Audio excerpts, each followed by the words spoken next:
So not too long ago we had the Grande Melee, and during that event I went 10-2, which was good enough for a 30th overall finish. When I finished that run, I had a lot of people that were asking what I played and what the deck list was. I had played a Tempo Assassin list during that run, and I had promised that I was going to post it, but then I had to travel for work. So now we are weeks later, but I am finally back, and I am at a point where I can make this video, post the list, and so forth. Now, that being said, I'm going to post the list as I played it during the Grande Melee, but the meta has shifted a bit since then, so I'm also going to talk about some cards that you might want to consider putting in or flexing in to kind of deal with the current meta. As of recording this, it's a very token-heavy meta, so there are some things that we can do to flex out some cards and try to deal with that. So let's take a look at the list that I played during the Grande Melee. So this is the list that I ultimately used to go 10-2 with during the Grande Melee, and it's again what I call a tempo list. A lot of people call this mid-range assassin, and mid-range is also probably an okay name for it, because typically a hallmark of mid-range is that you can sometimes shift between control and or aggression, but I prefer to refer to this build and usually assassin as a whole as more of like a tempo list than a true mid-range. So to me, mid-range is traditionally the kind of playstyle where you're trying to play the best threat, the best creature you can on curve, so that you can ramp up your pressure in the mid game, right? Hence mid-range, right? And kind of drive your high quality, high value threats home during that phase of the game. Assassin certainly has some value cards, but a lot of the plays that it has are really more about tempo. So if you're not familiar with the term, tempo is really just a way of saying setting the pace, right? Controlling the flow of the game, if you will. And so some of the cards that you play specifically in Assassin might not be the best cards on curve, but they set up plays that favor you by either denying your opponent board position or just denying them the ability to answer, the ability to act, so on and so forth. So some of the best hallmarks or the best cards that exemplify this are things like Shrieking Harpy. So this is a card that advances your own board position while also slowing down your opponent's ability to act. Similarly, Leaf Lurker. Leaf Lurker, if you get the trigger, will kill an opposing creature while developing your board state, right? This is a high tempo play. Shearpoint Dragon also falls into this category, but the reason that these are tempo and not true mid-range, at least in my eyes, is that none of these cards are necessarily the best card to play on curve at any given time. They're in many ways reactive while also being proactive. They develop your board state, they develop your pressure, but you're never going to just play them on an empty board. And that's, to me, what makes this more of a tempo list than a mid-range list. Now, that being said, part of playing a tempo playstyle is setting up your pressure and then kind of snowballing it or protecting it. So we've got these cards like Harpy and Leaf Lurker and Shearpoint Dragon that certainly help deny our opponent and advance our board state, but we need to have a board that generates pressure on its own even before then. So to do that, you'll notice this list runs a lot of 2-drops. At the time of the Grande Melee, I was expecting to see a lot of mid-range decks. Mid-range decks were all over the meta at the time. They were expected to be a large part of the field that I was expecting to face, and as a result, I wanted to ensure that I had some sort of board presence, some sort of pressure that I could develop early on. Basically, I didn't want a turn 2 or a turn 1 if I had the ring where I wasn't doing something. So I ran 15 2-drops, though 15 is a bit of like a misnomer because I don't really count Shrieking Harpy as a 2-drop, so really it was more like 12. Shrieking Harpy is never the sort of card I'm going to play on an empty board if I can help it. I'm certainly not going to lead with that with the ring, so I always mulligan those away just because of the other high count of 2-drops, and it also helps to just put prophecies back in the deck. So basically I ran a large number of 2-drops. The other kind of train of thought behind this is that oftentimes in especially like a mid-range matchup, and again that was what I was expecting to be a large part of the field, it can oftentimes be more beneficial to play 2-drops when you get to 4 magicka as opposed to playing a single 4-drop.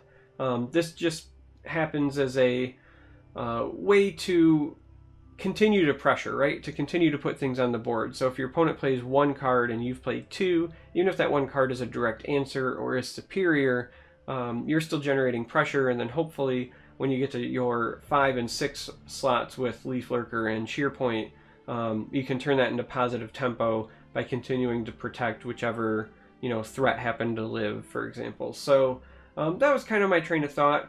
The 2-drops I ran were either value 2-drops like Wardcrafter or pressure 2-drops like Daring Cutpurse and Mournhold Trader, both of which have the ability to just kind of snowball a game on their own if they're left unchecked. I also decided to include Cutpurses at the time because I just wanted to kind of up my prophecy count, and I felt like that was the right way to do it. This deck obviously features a lot of reach. Reach, again, if you're not familiar with that term, represents like direct damage from hand. It's a way to kind of close out a game, if you will. So if your opponent does manage to stabilize, they've cleared all your board, reach is a way that you can still get that last bit of damage in to finish somebody off. So this deck has Cliff Racer, this deck has Lightning Bolt, and one of the nice things about Assassin is it has all of the best finishers in the game. So you get Ancano, you get Supreme Atromancer, and you get Tazcad. So if you generate pressure, you then keep up the tempo plays, and then you get your opponent low enough. Usually these will be enough to finish off your opponent, close out the game for you. Like I said, I did very well. Some of the oddball inclusions that may stand out from other lists are Elder Gleam Matron, and that was mostly because I wanted to fill out my 3-drop slot, and I was also finding myself in a position where against heavy control decks I was kind of running out of resources before I could get to my end game, right? So I would run out of resources on like turn 7 sometimes, and I just needed that little bit more to carry me into my Ancano, to carry me into my Atromancer. So that card ended up being better than I thought it would be. It is kind of like an Eastmarch Crusader, but for green, and you just don't get to control the card you draw, but in many cases the card was good enough, and just having an extra resource period was enough. The other nice thing is because it attacks for 4, it actually traded up very well. It was very nice to play that, and then watch my opponent play Mystic Dragon on the other side, and now I can effectively trade into it, which is not something that typically Assassin does well in terms of trading up. They're usually trading down, trying to take advantage of things like Daggerfall Mage or Wardcrafter to get that ward value, but they don't do the trade up thing often, and Elder Gleam was doing a good job of that for me. And then I ran 1 Thief of Dreams. This was again for mostly pseudo card draw to kind of help with that resource issue. I opted for 2 Elder Gleam, 1 Thief, mostly because of curve. So if you look at the deck, I didn't want to be like super heavy on 5. This deck already runs a lot of good cards at 5. I mean, Thief of Dreams is great, but I felt like having some options lower in the curve was more important, and Elder Gleam did the trick. So this is the list that I ran for the Grande Melee. I still pull it out on the ladder even now, and it is successful. That being said, this was tailored for a meta, or at least a period when I was expecting to see a lot of other mid-range. So right now, as of recording this, the meta has turned very token heavy, and so some cards that I would consider adding in would be Queen Baronzia, because of the ability to stabilize and to basically turn some of your other cards into guards. Mystic Dragon is a whole lot better against tokens if it just gains guard and protects your giant drain creature. So she's a great addition. Murkwater Shaman is the other one. So Murkwater Shaman, usually against other aggressive decks, and even more so against decks that don't have a Divine Fervor on the board, Murkwater Shaman will win you the game if you can just protect it.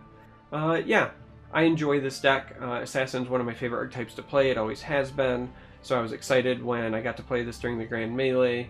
And, you know, again, I'm sorry I didn't post it sooner. Literally, like, I did the Grand Melee on Saturday, and then I was traveling to a conference for my day job on Sunday. When I finally came back, I ended up hurting myself playing with my kids. So you guys get an ultra delayed video, and for that I apologize. But, yeah.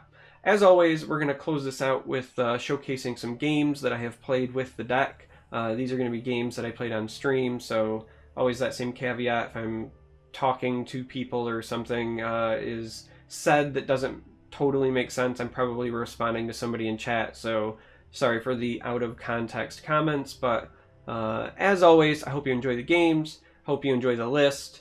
Until next time, may you walk on warm sands. It's been a weird night so far, White Bear, to say the least. Sorcerer. This is another one of those,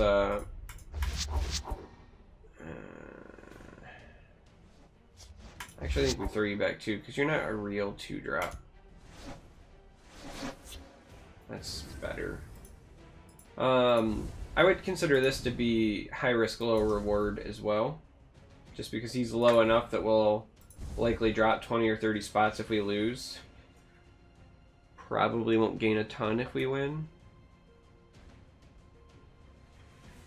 Well, there's a lot of people in Legend this month, White Bear. So that matters a lot. What do I think the meta will be like in the Grand Melee? I have no idea. There, friend. I legitimately have no idea. We have so many 2 and 3 drops. I was really worried about that happening. I mean, we obviously take this play, but not developing here is kind of a big deal. What's up beneath the deck? Good to see you. Welcome back. Like, not developing there is a really big deal, unfortunately.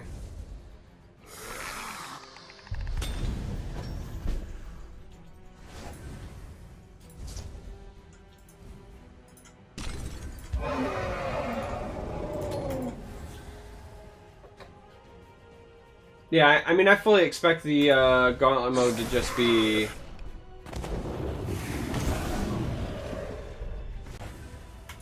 Well, quite frankly, I expect it to be weird. Alright, so I think we do this because board position is king. And that gives us value trades. Anytime we can take a value trade, I think it's important, especially against Sorcerer. You must be cleansed. Alright. That's fair. So we could Thief here. We could Shackle to prevent the value trade. Could also... I really like this, to be honest. I want to see what happens first, I think.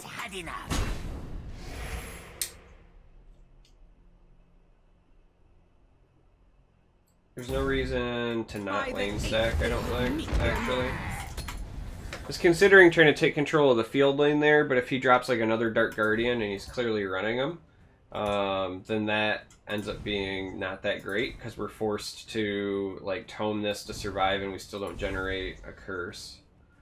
Yeah, I expect the Gauntlet to be filled with a lot of meme decks because there's going to be, like, obviously tryhards, but there's also going to be lots of people who are playing just because they want the alternate art jab. So...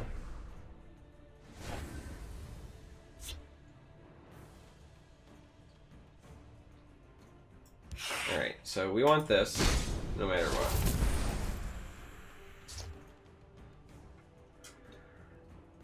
And... Sheor take you.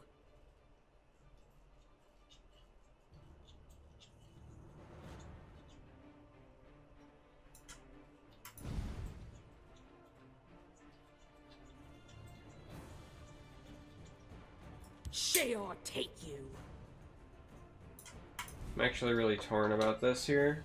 Like, this curse here is obvious, I think. If we trade, then I can tome something and then shackle.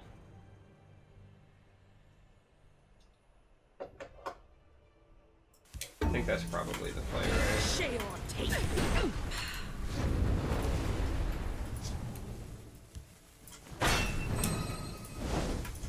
Khajiit has had enough.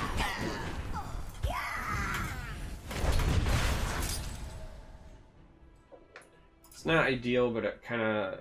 We're still trying to keep our board position. I think that's important.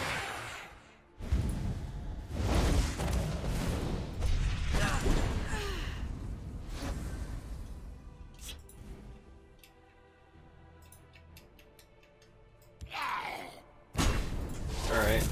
Prophecy's a feel bad here. There's no good prophecy for us.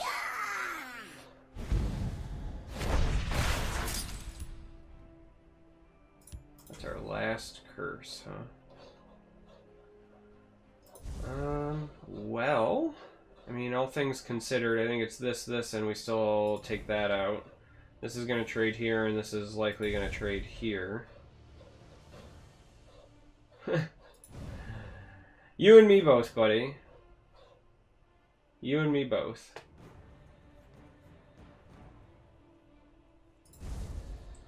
I mean, I kind of want to develop the Thief of Dreams.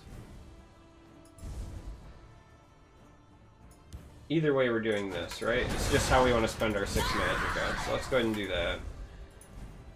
I can put a 5/5 field lane, or I can basically do these field lane. Aw, hey, Lucky. I think actually I want the 5/5.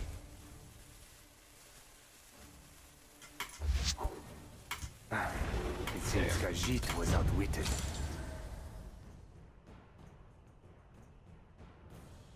Damn. Shall take you. I have many important things on my mind.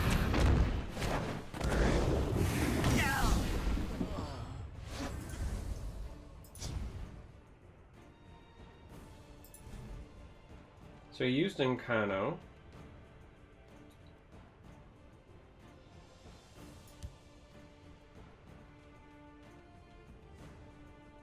I think we do this instead of using our own.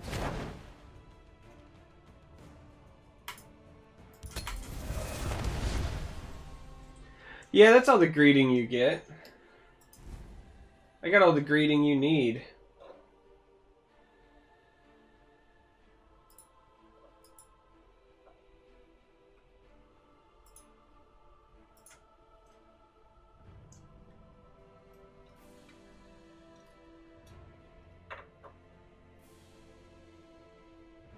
Elements, Wow. I summon thee.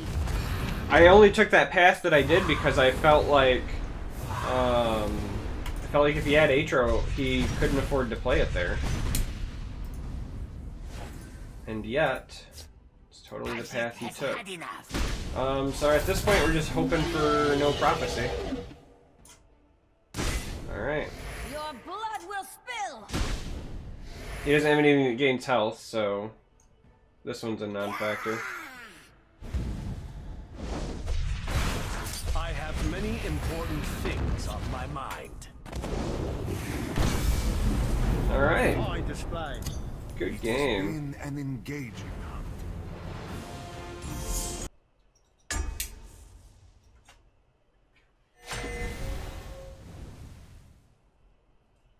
Hey, weapon. If that was just you, GG. We have 15 2-drops. But we don't have the ring. I think we still keep Daggerfall here, though. Ew, that was like the worst 2-drop, though.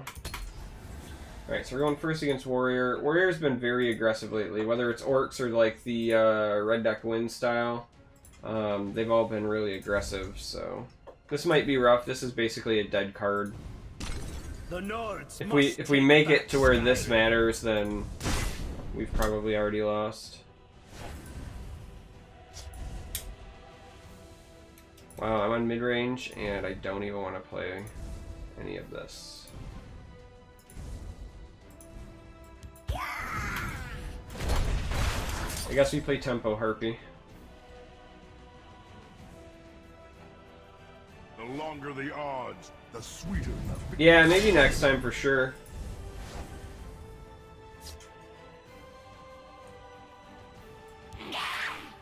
By the eighth, they will And I meet guess their we do makers. that.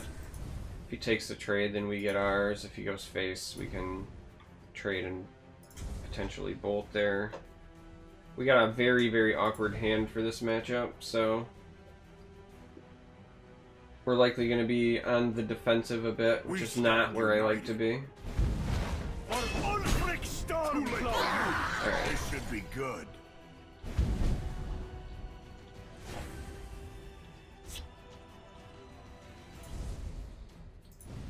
Sheol. We run 15 2-drops. And just so we're clear here, 3, 6, 8, 15 2-drops and 8 3-drops. And I couldn't find anything to go with this firebolt, huh? Just no way to contest. Alright. This pulls 5 damage off. Shooting this pulls 4 off. But if I'm being honest, I kind of like pulling this off because it enables more from him. So I guess that's our play. I just don't... I think we might end up losing this one just based on our hand. This was not that great. Prophecy? No. Curse might help though. Right behind you. That's really good for him. Obviously. Alright, so we might have caught a break with the no follow-up. So we can do that. We can take our value trade. So that's why we got rid of the captain last time, because of value trades and such. We go ahead and do that. Now, our Cliff Racer is going to go ahead and eat it. Not a whole lot we can do about that. He'll take this trade so that he can get the 5/5 in hand, but that at least mitigates some damage for us. And depending on what he does with the rest of his turn, might get us casually back in this game. If we can like just fight for board position and stay roughly even, maybe this ends up not being a dead card, but This should be good. no es bueno. Until that.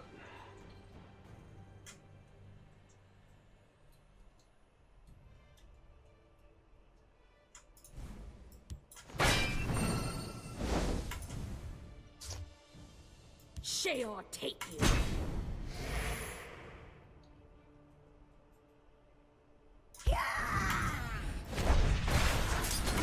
Yeah.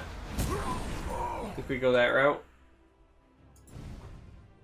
I mean, we could have sheer pointed and then use curse to make that like a 1/1, but like, what's the point?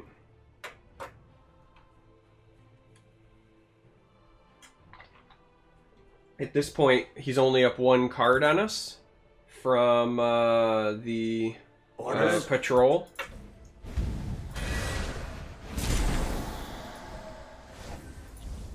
Oh, these tempo harpies are kind of saving our life. Although I wouldn't mind like a quality leaf lurker. But the tempo harpies are saving our life. Sheol take you.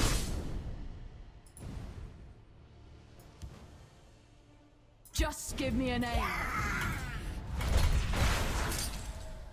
Alright. So the only thing that makes me nervous about this is Unstoppable Rage, right?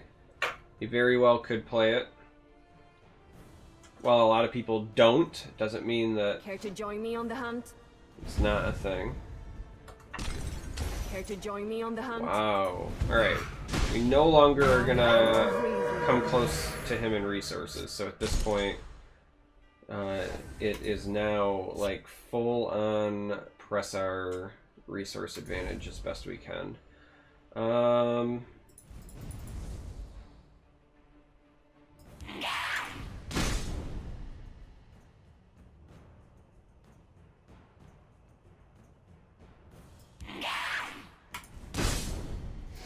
nothing personal. Sheol take you.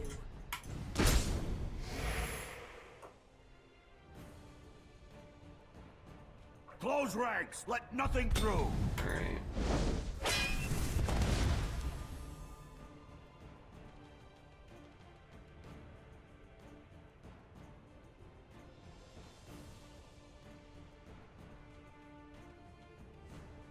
So,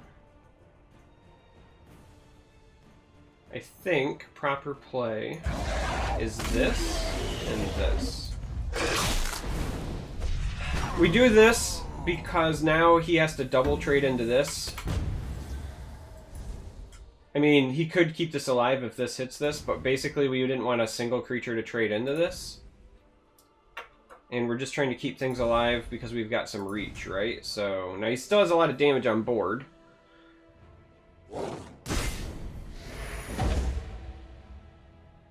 They make it too easy.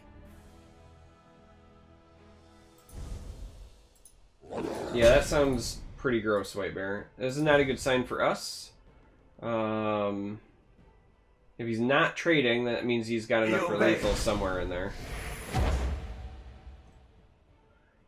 Alright.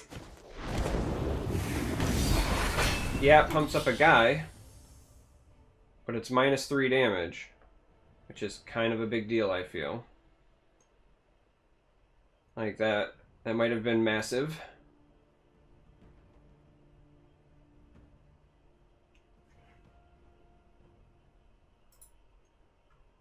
So how's everybody doing tonight?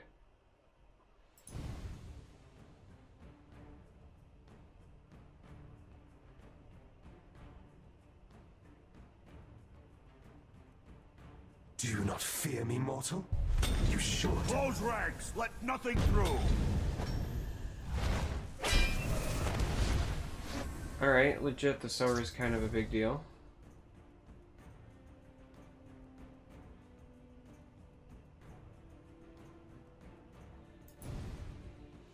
How goes it with me? Pretty well so far, I gotta say. Pretty well. Khajiit has had enough. I mean, I really don't want to take this damage, but It's nothing personal. you gotta do what you gotta do. They make it too Sheol easy. take you. Alright, so this should be it, because I don't think he's got any way to do... It has been an engaging hunt. I don't think he had a way to do 3 damage to us, so we're good. Congrats, Aviva! Congratulations. That is fantastic.